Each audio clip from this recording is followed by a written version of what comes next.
Le PEA est probablement l'un des meilleurs outils d'investissement pour les particuliers en France. En effet, c'est l'outil qui permet de payer le moins d'impôts sur tes gains et pourtant 9 investisseurs sur 10 l'utilisent mal. Certains pensent que l'argent est bloqué, d'autres pensent qu'il faut des milliers d'euros pour commencer et beaucoup ne feront sûrement jamais l'effort d'en ouvrir un. Dans cette vidéo, je vais t'expliquer simplement comment fonctionne un PEA, pourquoi il est aussi puissant pour investir sur le long terme et surtout comment tu peux l'utiliser pour commencer à investir dès aujourd'hui.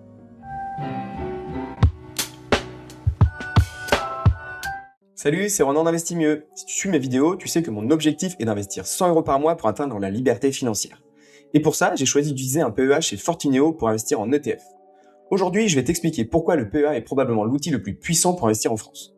Mais surtout, je vais te montrer l'erreur que font la plupart des débutants quand ils ouvrent leur premier PEA.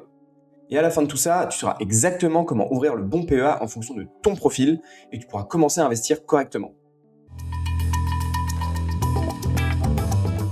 Le PEA, ça veut dire plan d'épargne en action. Je te partage un visuel qui provient de mon site internet investismieux.com où tu pourras retrouver un article complet sur le PEA.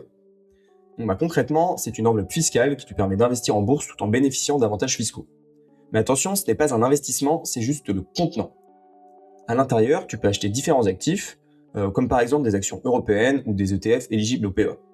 Je t'explique rapidement ce qu'est un ETF si tu ne le sais pas. C'est un fonds en fait qui réplique un indice boursier, comme par exemple le CAC 40.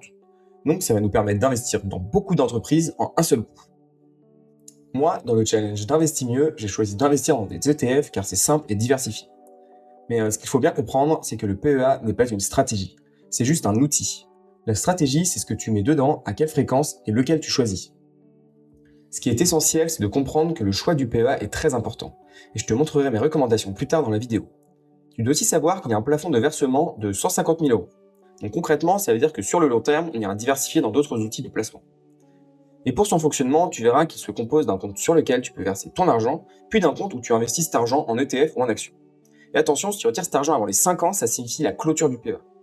Mais après 5 ans, tu pourras réaliser des retraits quand tu veux, et ça c'est assez cool. C'est pour ça qu'il ne faut pas hésiter à l'ouvrir le plus vite possible, même avec des petites sommes. Maintenant, la vraie raison pour laquelle le PEA est intéressant, c'est la fiscalité. Quand tu investis sur un compte classique, tu es imposé sur tes gains. Mais le PEA fonctionne différemment. Si tu conserves ton PEA pendant au moins 5 ans, la fiscalité devient beaucoup plus avantageuse.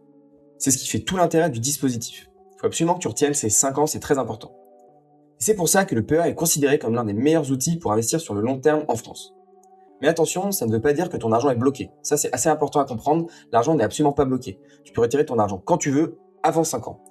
Simplement, tu perds l'avantage fiscal. Donc l'idée est d'utiliser le PEA comme un outil long terme. Personnellement, c'est exactement ce que j'utilise. Mon objectif n'est pas de retirer de l'argent chaque semaine, mon objectif c'est d'investir régulièrement pendant plusieurs années. Et c'est aussi pour ça que dans le challenge Investis Mieux, je me suis fixé une règle simple. Investir 100 € par mois. Pas pour devenir riche rapidement, mais pour profiter de l'effet du temps et des intérêts composés. Parce que sur 20 ou 30 ans, le temps devient ton meilleur allié.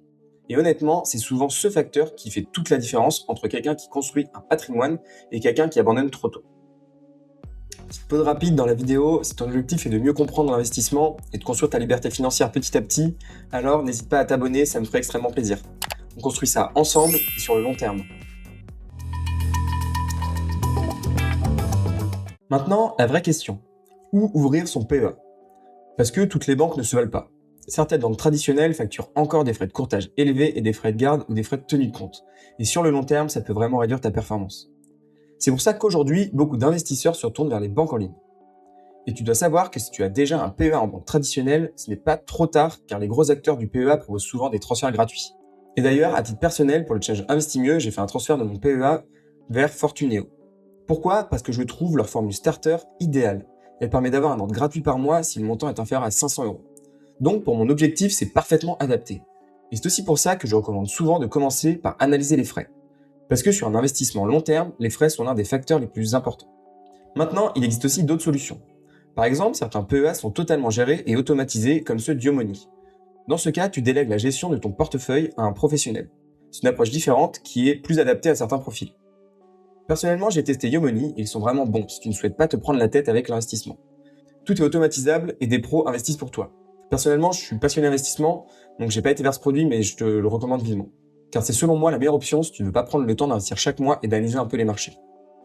Seul inconvénient par rapport à Fortuneo, c'est qu'il y a des frais de 1,6%, ce qui reste faible comparé à une banque traditionnelle. L'autre inconvénient est qu'il faut un minimum de 5 000 € pour commencer. parce qu'ils se rémunèrent sur un pourcentage, donc il faut des montants plus élevés pour investir. Encore une fois, il n'y a pas une seule bonne solution. Il y a surtout celle qui correspond à ton profil, à ton temps disponible et à ton niveau d'expérience. Je te ferai une vidéo plus détaillée sur Yomoni si ça t'intéresse. En attendant, tu peux aller voir mon article qui décrit leur PEA sur mon site. Du coup, ce que tu devrais retenir 3 choses dans la vidéo d'aujourd'hui et sur le PEA, c'est que premièrement, ce n'est pas un investissement, c'est une enveloppe fiscale. Deuxièmement, c'est un outil très puissant pour investir sur le long terme. Et troisièmement, le choix du courtier fait une vraie différence. Si tu veux aller plus loin, je t'ai mis en description les 2 articles complets que tu pourras retrouver sur mon site où j'explique en détail comment fonctionne le PEA et comment choisir le meilleur. Si tu veux ouvrir un PEA, je t'ai aussi mis mes liens de parrainage en description pour Fortuneo et Yomoni. Ça soutient la chaîne et ça me permet de continuer le challenge. Dis-moi en commentaire si tu as déjà un PEA ou si tu comptes en ouvrir un. Like la vidéo si elle t'a aidé et abonne-toi si tu veux suivre le challenge Investis mieux où on investit ensemble 100 € par mois. Je te dis à la prochaine sur Investis mieux. Bye bye.